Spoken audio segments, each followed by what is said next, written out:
안녕하세요. 오늘 저희가 함께 살펴볼 자료는 바로 토마스 아퀴나스, 그리고 그의 정말 기념비적인 저작이죠. 신학대전에 대한 해설서입니다.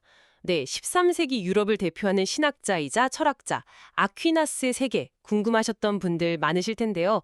잘 오셨습니다.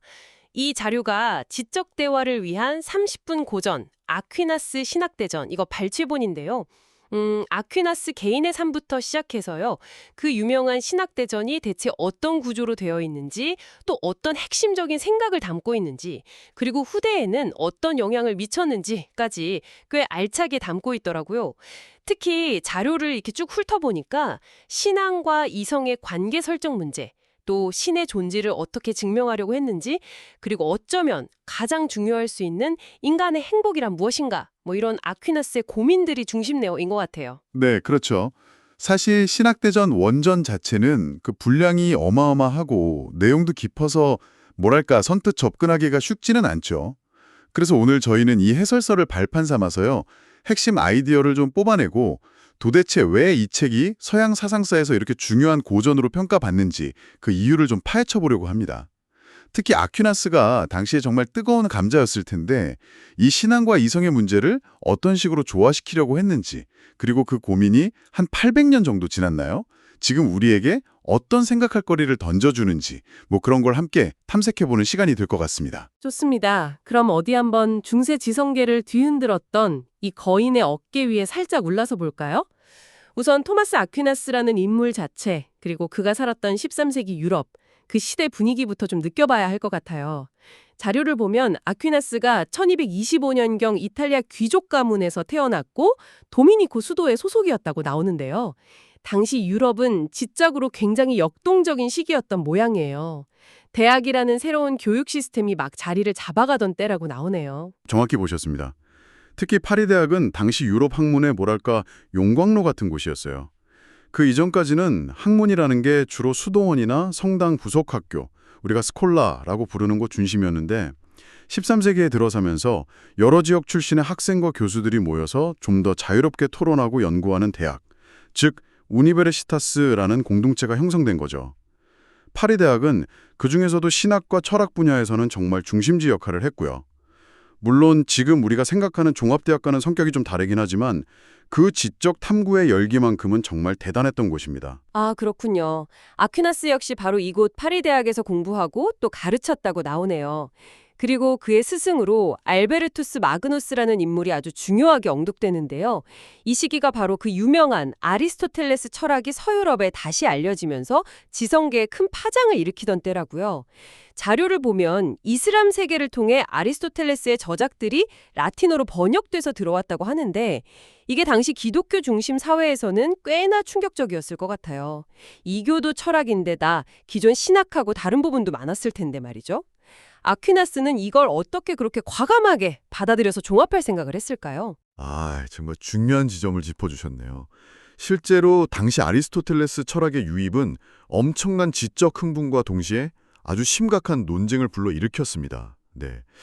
아리스토텔레스가 제시하는 세계관, 특히 영혼 문제라던가 신에 대한 이해 같은 것들이 기존 기독교 교리와 충돌하는 지점들이 분명히 있었거든요. 그래서 일부 보수적인 신학자들은 아리스토텔레스 철학을 위험하게 보고 배척하려고도 했어요. 하지만 알베르투스 마그누스 같은 좀 선구적인 인물들은 아리스토텔레스 철학에 담고 있는 그 합리성, 그리고 방대한 지식체계의 가치를 알아본 거죠. 알베르투스는 특히 자연 세계에 대한 탐구를 중시하면서 아리스토텔레스의 저작들을 깊이 연구했고요. 그의 제자인 아퀴나스는 이제 스승의 영향을 받아서 이 새로운 철학을 기독교 신앙과 충돌시키지 않고 오히려 신학을 더 깊이 이해하는 도구로 삼으려는 아주 대담한 시도를 한 겁니다. 그 단순히 그냥 받아들인 게 아니라 기독교의 틀 안에서 비판적으로 재해석하고 종합하려고 했던 거죠. 그는 이성이 신앙의 영역까지는 도달할 수 없다는 점, 즉 계시의 우위는 분명히 했지만 동시에 이성 자체의 가치와 역결은 아주 적극적으로 긍정한 겁니다. 아, 그렇군요. 자료에 아랍 철학자들 이름도 나오네요. 아베로에스, 아비센나 같은 분들인데 이분들이 아리스토텔레스 철학을 보존하고 또 주석하는데 결정적인 역할을 했다는 거군요. 아퀴나스가 이들의 주석까지 참고하면서 아리스토텔레스를 연구했다는 점도 상당히 흥미롭습니다. 당시 지적 교류가 생각보다 훨씬 활발했다는 걸 보여주는 것 같아요. 그렇습니다. 아퀴나스는 아랍 철학자들이 아리스토텔레스를 어떻게 해석했는지 아주 면밀히 검토하면서 때로는 거기에 동의하고 또 때로는 비판하면서 자신만의 독창적인 종합체계를 구축해 나갔습니다. 이슬람 철학자들이 제기했던 문제의식까지도 자신의 신학체계 안으로 이렇게 끌어안으려고 했던 것이죠. 이런 정말 치열한 지적 씨름의 결과물이 바로 그 유명한 신학대전인 겁니다. 그럼 이제 신학대전 그 자체로 좀 더 깊이 들어가 보죠. 와, 이 책이 무려 2669개의 작은 질문, 그러니까 항목, 아티큘러스로 이루어져 있다니 정말 듣기만 해도 숨이 좀 막히는 느낌인데요. 그 분량과 체계성이 정말 압도적이네요. 네, 숨마라는 제목 자체가 총괄 또는 요약을 의미하잖아요. 아퀴나스는 말 그대로 당대의 신학적 지식 전체를 하나의 거대한, 그러면서도 유기적인 체계로 엮어내려고 했던 거죠. 근데 흥미로운 점은 이 방대한 저작을 왜 썼냐 하는 지필통기인데요. 자료에도 인용되어 있지만 그는 이 책을 이미 학문적 경지에 오른 학자들만을 위해서가 아니라 신학 공부를 막 시작하는 초보자들을 교육하기 위해 썼다고 직접 밝히고 있어요. 그 복잡하고 난해한 신학 논쟁들을 아주 명료하고 체계적으로 정리해서 신학 입문자들이 길을 잃지 않도록 길잡이가 되어주고자 했던 거죠. 책의 구성 방식도 아주 독특하다고 나와요. 각 항목이 논박 형식, 그러니까 중세대학의 토론 방식을 그대로 따르고 있다는 거죠.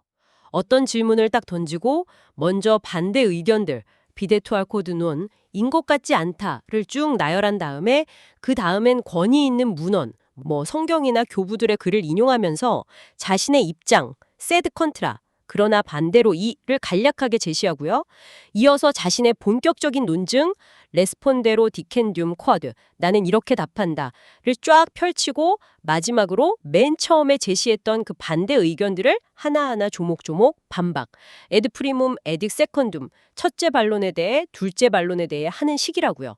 와, 정말 치밀하네요. 바로 그 점이 신학대전의 방법론적인 특징입니다. 이건 중세 대학에서 이루어졌던 디스푸타치오, 그러니까 공개 토론 방식을 그대로 지면에 옮겨놓은 거라고 보시면 돼요.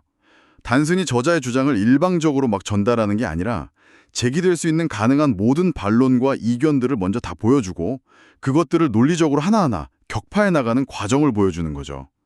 그래서 독자 스스로 생각하고 판단하도록 이끄는 방식입니다. 요즘식으로 말하면 마치 굉장히 잘 짜인 학술 토론 배틀 기록을 보는 듯한 그런 느낌을 주죠. 상대방이 던질 수 있는 모든 수를 예상하고 거기에 대한 답변까지 미리 다 준비해 놓는 그런 치밀함이 돋보입니다. 그리고 이 신학대전은 크게 3부로 나뉘는데요. 1부는 신과 창조 세계에 대해, 2부는 인간의 궁극적인 목적인 신에게 나아가는 길로서의 윤리와 덕에 대해, 그리고 3부는 신에게 돌아가는 길인 그리스도와 구원의 방편에 대해 다룹니다. 그러니까 신으로부터 나와서 다시 신에게로 돌아가는 그런 거대한 신학적 여정을 그리고 있는 셈이죠. 둥들, 그리고 스테인드 글라스를 통해 쏟아지는 빛으로 가득 찬 그 고딕 성당처럼 신학대전 역시 아주 치밀한 논리와 방대한 지식으로 쌓아올린 장엄한 지적 건축물 같다는 비유인데요. 이게 단순히 웅장하다 이런 느낌을 넘어서 당시 사람들이 혼란스러웠을 그 세계 속에서 어떤 질서와 의미, 그리고 궁극적인 지향점을 찾고자 했던 열망이 이런 거대한 건축적 또 지성적 체계로 표현된 건 아닐까, 이런 생각도 들더라고요. 샤르트르 대성당 같은 이미지와 함께 제시되니까 더 와닿는 것 같습니다. 아, 좋은 통찰이십니다. 고딕 성당과 신학대전 모두 중세시대의 신앙과 이성이 어떻게 조화롭게 통합될 수 있는지를 보여주는 아주 상징적인 결과물이라고 할 수 있어요. 질서정연함이라던가 수직 상승을 지향하는 모습, 그리고 모든 요소가 궁극적으로 신을 향하도록 배치된 그런 구조적 통일성 같은 특징들이 공통적으로 나타나죠.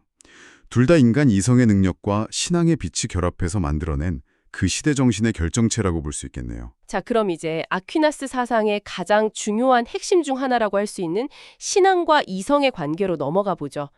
자료에서는 계속해서 이 둘의 조화를 강조하고 있습니다. 이성은 신앙의 종속물이 아니다 라고 딱 선언하면서 이성의 고유한 가치를 인정하는 동시에 그렇다고 해서 이성만으로는 인간의 궁극적 목적인 완전한 행복에 도달할 수는 없다고 또 분명히 선을 긋는군요. 이 지점이 좀 더 구체적으로 와닿지가 않는데요. 어떻게 조화를 이룬다는 걸까요? 의 입장은 상당히 섬세합니다. 그는 이성이 감각 경험에서 출발해서 자연 세계의 원리를 파악하고 심지어 논증을 통해서 신이 존재한다는 사실까지도 인식할 수 있다고 봤어요. 그런 의미에서 신학도 이성을 사용해서 계시된 진리를 탐구하는 엄연한 학문이 될 수 있다, 이렇게 주장했죠. 이게 이제 이성의 역할을 인정한 측면이고요.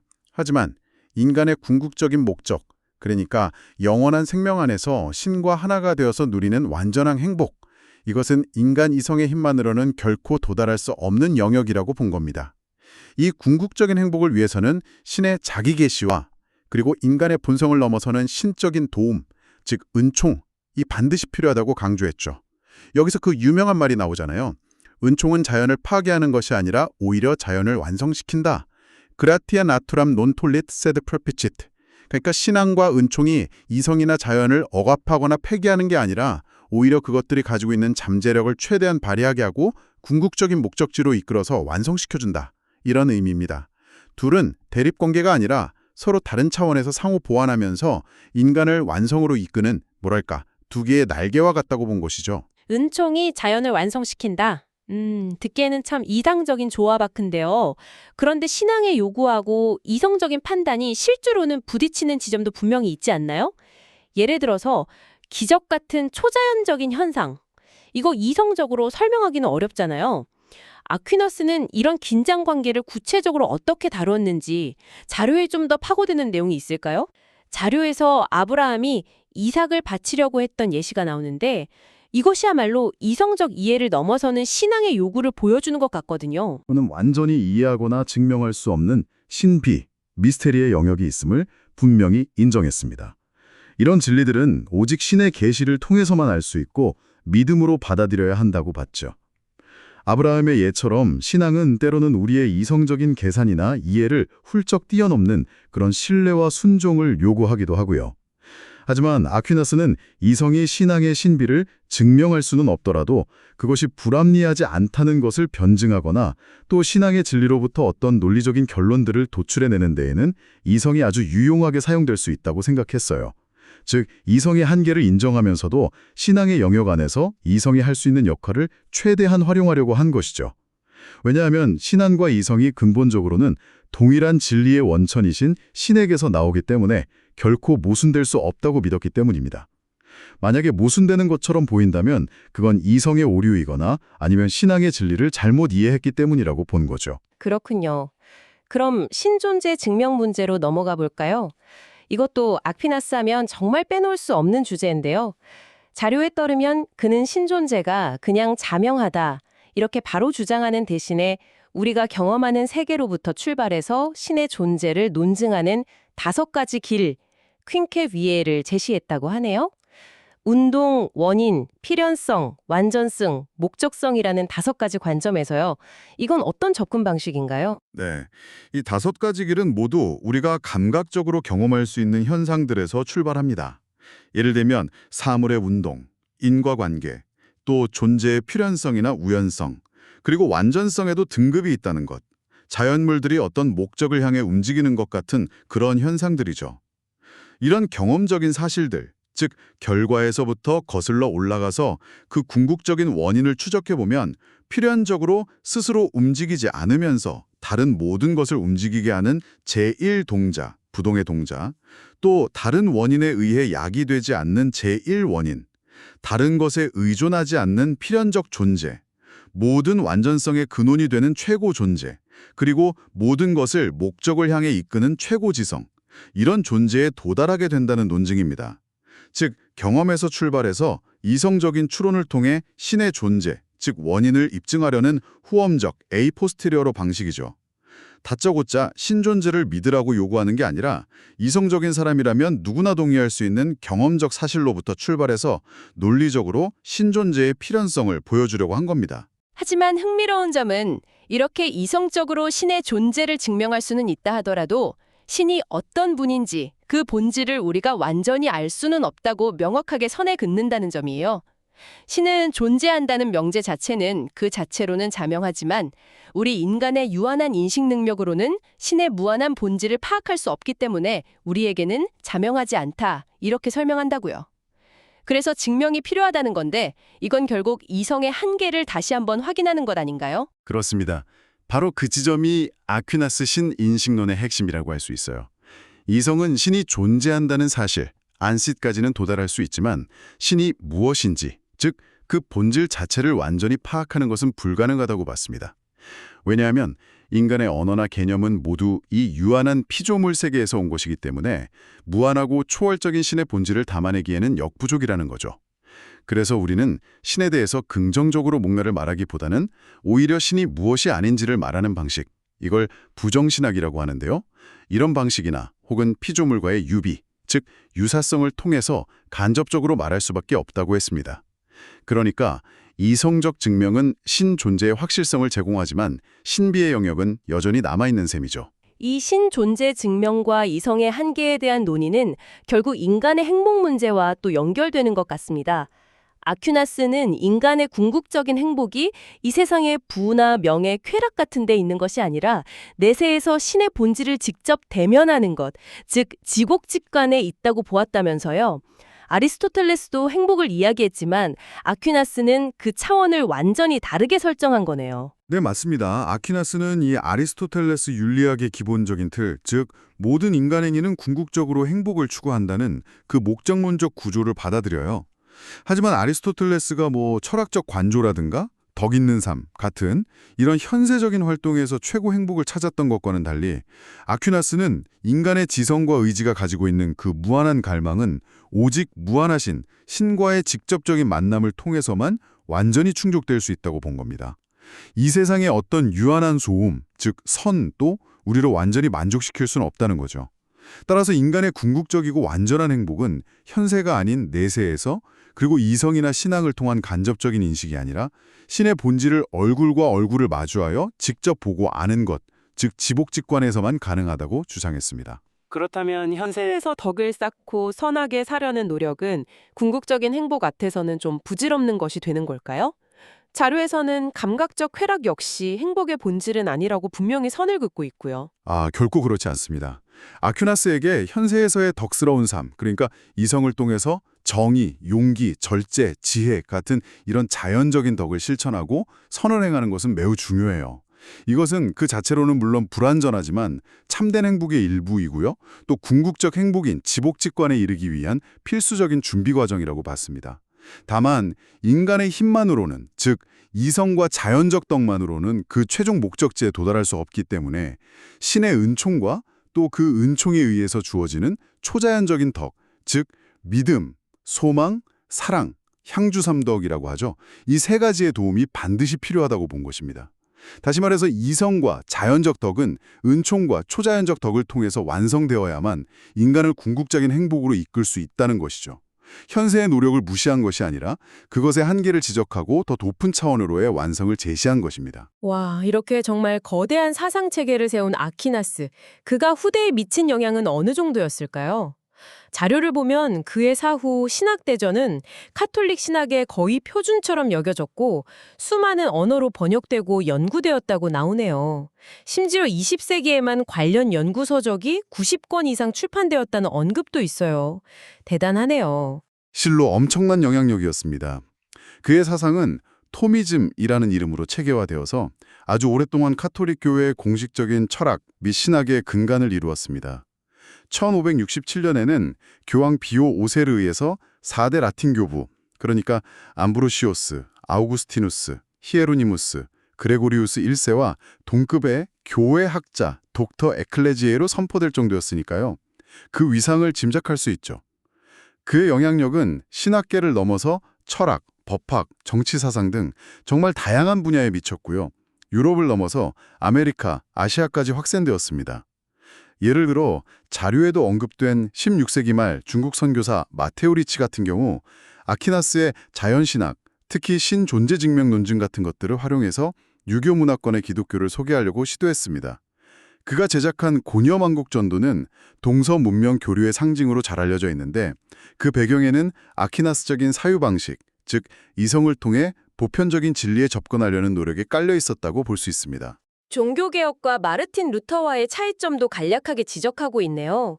루터가 오직 믿음, 오직 은총을 외치면서 인간의 이성적 노력이나 선행의 가치를 상대적으로 좀 낮게 평가하고 신의 절대 주권을 강조했던 것과는 달리 아퀴나스는 신앙과 이성, 또 은총과 자연의 조화로운 협력을 강조하면서 인간의 이성과 자유의지의 역할을 적극적으로 인정했다는 점에서 뚜렷한 대조를 보인다는 설명입니다. 네, 분명한 차이죠.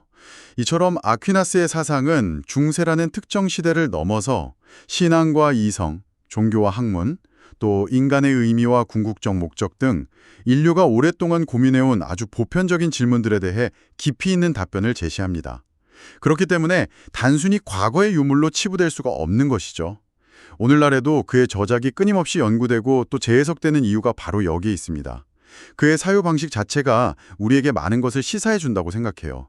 네, 오늘은 토마스 아퀴너스와 그의 필생의 역작이라고 할 수 있는 신학 대전의 핵심적인 내용들을 이 해설 자료를 통해 함께 살펴보았습니다. 중세라는 그 격동의 시대 속에서 아리스토텔레스라는 새로운 지적 자원을 어떻게 창조적으로 수용해서 기독교 신앙과 통합하려고 했는지, 그리고 신존재 증명과 인간 행복이라는 그 근본적인 문제에 대해서 얼마나 체계적이고 또 논리적으로 접근하려고 했는지 그 거대한 지적 여정을 조금이나마 따라가 볼 수 있었던 것 같습니다. 네, 특히 신학대전이 보여주는 그 방대하면서도 정말 놀랍도록 정교한 구조, 그리고 각 논증을 풀어가는 그 치밀한 논리 전개는 정말 감탄을 자아냅니다. 또한 인간의 궁극적인 행복은 우리가 흔히 추구하는 그런 현세적인 가치들, 부나 명예, 쾌락 이런 것들은 넘어서는 곳에 있다는 그의 통찰은 어떻게 보면 물질주의가 팽배한 현대 사회를 살아가는 우리에게도 시사하는 바가 크다고 생각합니다. 인간 이성의 힘을 최대한 긍정하면서도 그 명확한 한계를 인정하고 그 너머에 있는 신의 계시와 은총의 필요성을 아주 설득력 있게 논증한 그의 균형 감각은 정말 주목할 만합니다. 은총은 자연을 파괴하는 것이 아니라 오히려 자연을 완성하게 한다. 이 한 문장이 그의 사상 전체를 꿰뚫는 핵심이라고 다시 한번 말씀드리고 싶네요. 이 해설서를 통해서 아퀴나스라는 이 거대한 산의 윤곽을 어렴풋이나마 파악하고 그의 치열했던 지적 고민에 조금이나마 공감하는 계기가 되셨기를 바랍니다. 물론 오늘 저희가 나눈 이야기는 그 깊고 넓은 사유의 세계에 비하면 정말 빙산의 일각에 불과하겠죠. 마지막으로 이런 질문을 한번 던져보면서 마무리할까 합니다. 아퀴나스는 인간의 완전한 행복은 오직 내세에서만 가능하다고 봤습니다. 그렇다면 21세기를 살아가는 우리에게 행복이란 무엇일까요? 아퀴나스처럼 어떤 초월적인 지향점을 가져야만 삶의 궁극적인 의미와 참된 행복을 찾을 수 있는 걸까요? 아니면 이 땅에서의 소소한 성취라든가 다른 사람들과의 관계, 혹은 스스로 의미를 부여하는 활동 속에서 발견하는 그런 만족감만으로도 충분히 가치 있는 행복이라고 말할 수 있을까요? 아퀴나스의 행복론을 하나의 거울 삼아서 청취자 여러분 각자의 행복에 대해 한 번쯤 진지하게 성찰해 보시는 것도 아주 의미 있는 시간이 될 것이라고 생각합니다.